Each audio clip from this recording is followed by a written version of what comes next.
Here he is. Here we are with Arthur Scout Trito, the owner of Gellart's Ballroom. Actually, what year did it start then? What year did you start building it? 1956 and 57, we started to look for places to open up. And this building, who was the prior owner? Who owned this building? Warner Brothers. Well, what exactly was it? It was a movie theater, you said? It was a movie theater. They used to run German movies there.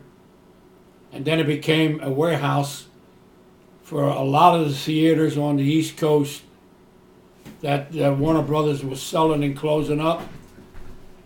And we even had equipment for them, the most famous theater of them all, the giant and beautiful Mastbaum. We had all their chandeliers and mezzanine suites in storage in this building that we purchased from Warner Brothers, and later gave it out to practically for nothing, not knowing what we had. Did you have, we'll just get we'll get into details of everything, but did you ever have Jerry Blavat in there? No, I never contracted Jerry Blavat personally.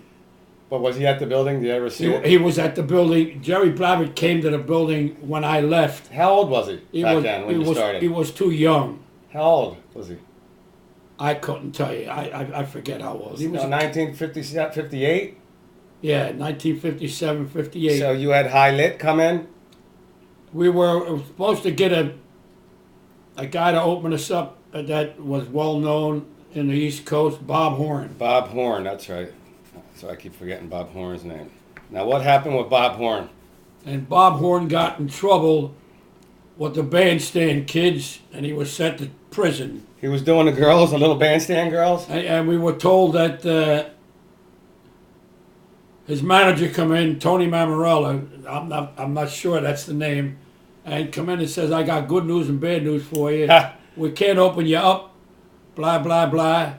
He said, but I got a kid that'll do great for you. What was his name? And I said, well, who's this great kid that you have? He says, a kid by the name of Dick Clark. So I said to him, Dick Clark, I never heard of Dick Clark in my life. Who the hell is he? What's he do? He says, he's the guy that's taken over, the understudy from Bob Horn, took over bandstand. Oh, Bob Horn brought... Bob Horn started bandstand. He was his mentor? Yeah. Did they get along with them guys, or I guess they got along fine, him and High Lit? No, they were adversaries. Oh, I thought he was his under him. He started. He took over bandstand. He took over everything that Bob Horn was doing. Bob Horn was one of the biggest disc jockeys on the East Coast, bigger than that guy in New York. So you were going to have a grand opening, and this guy got busted. We were supposed to open 1958, that Christmas Eve or Christmas, the day after Christmas. I forget the grand opening day. And Bob Horn got locked up. But the 2 weeks prior to opening up, the manager says that he had this kid, and I says, what's this kid's name? And he told me it was Dick Clark, and he said, but he wants 85% of the gate. And that's when I said to him, get the hell out of my office. This snot-nosed kid is not going to get nowhere 85% of my gate after all the money we did to buy the theater, rebuild it, refurbish it. And this kid, I don't even know him. I'm going to go elsewhere, and we did go elsewhere, and we took over. We had WIBG 24 hours a day. Oh, so you had WIBG? Yes, because we had all the DJs, the managers and assistant managers working with us. High Lit was under contract. Then we got Joe Niagara. High Lit and Joe Niagara, okay. And then Tom Donahue. And the late, all the managers that became managers and hot shots with WIBG worked for the teenage dancers one way or the other. So when did you get Chubby Checker in there? Oh, Chubby Checker used to come in there almost every week, every Sunday. And before he pushed his Delilah, one of his famous records was Delilah. Right. And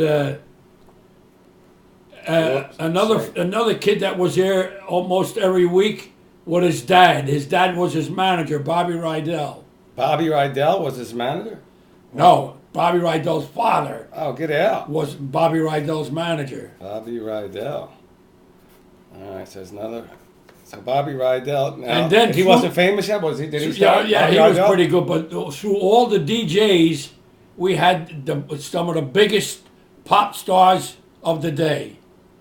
We had them all. Fabian.